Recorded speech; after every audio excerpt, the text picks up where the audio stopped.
Database Systems Group 7 presents MySQL Workbench.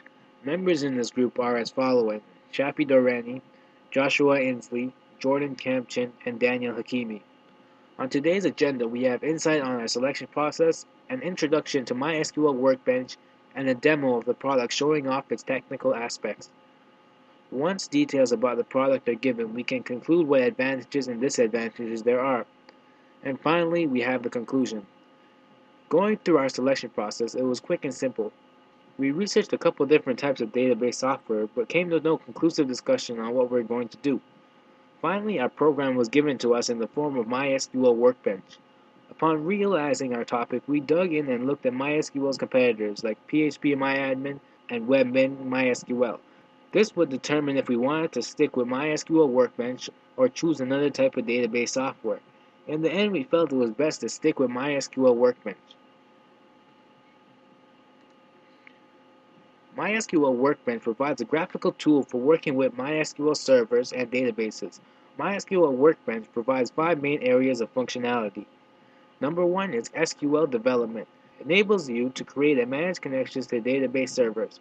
Number 2 is data modeling, which enables you to create models of your database schema graphically. Reverse and forward engineer between a schema and the live database, and edit all aspects of your database using comprehensive table editor. Number 3 is Server Administrator. This enables you to create and administer server instances. Number 4 is Database Migration, which allows you to migrate from Microsoft MySQL Server to other database software. This program is not actually part of MySQL Workbench. In order for you to use it, it needs to be downloaded. And finally, number 5, MySQL Enterprise Software. This is support for enterprise products such as MySQL Enterprise Backup and MySQL Audit. Here's a quick demo on MySQL Workbench. Before we start with the program, there's a couple of shortcuts on the side I would like to talk about. Starting off with MySQL Doc Library. Basically, this gives you the rundown of the changes of the latest versions, introduction of the product, and other informative tidbits. This is actually pretty useful because it discusses important topics like how to use data modeling tools. In order to close MySQL Doc Library, all you have to do is click the tab and hit X. However, if you want to keep the document library up, simply click the Home button. As for MySQL utilities and database migration, we cannot open them because they are separate programs apart from MySQL Workbench. The next shortcut is MySQL Bug Reporter. For any problems you have with the program, you can go to MySQL Bug Reporter. They provide simple text boxes for you to describe and show the problem you are having. The next couple tabs are Workbench Blogs, Planet MySQL, and Workbench Forum. All these shortcuts take you to the MySQL website and provide additional information on how to do certain tasks in MySQL. Workbench Forum, however, will take you to a dedicated site for fixing problems specifically dedicated to MySQL Workbench. Now the last tab, Scripting Shell, allows you to write scripting code into the program. Okay, now we can start looking at the actual program. To access Workbench, simply click the plus sign next to Models. For an example of what a finished database looks like, MySQL provided a full database name Sakila_full. As one can see, you can implement pictures, tables, layers, and comments to your database diagram. Now would be a good time to explain the select objects function, move objects function, and the delete object function. The select object function aids you in, like the name suggests, selecting objects, dragging objects to needed destinations, and resizing objects. The move objects function simply moves the entire database model to help maneuver through the table. Lastly, the delete function, which is here, deletes selected objects. To exit the database, simply close the tab at the top. Now I'm going to create my own database. I'm going to click on the plus sign next to the models like I previously alluded to. From here, I double click Add Diagram. Firstly, I'm going to create a layer by clicking the Layer function. Layer is an overall heading of different tables labeling its main function.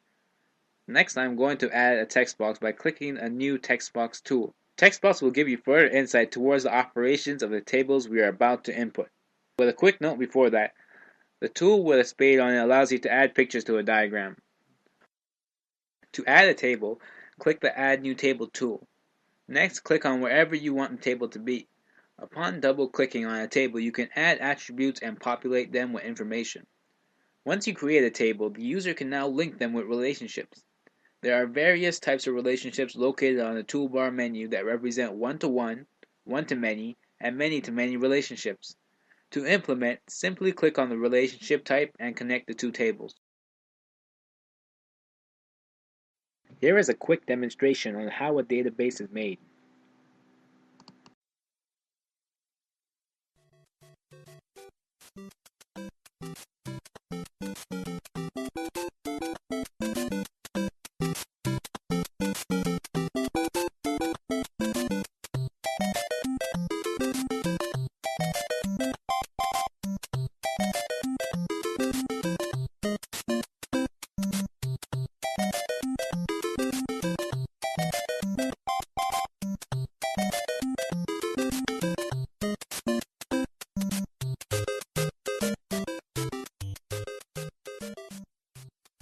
Now that your tables are populated and your relationships are set, this is what a finished product should look like.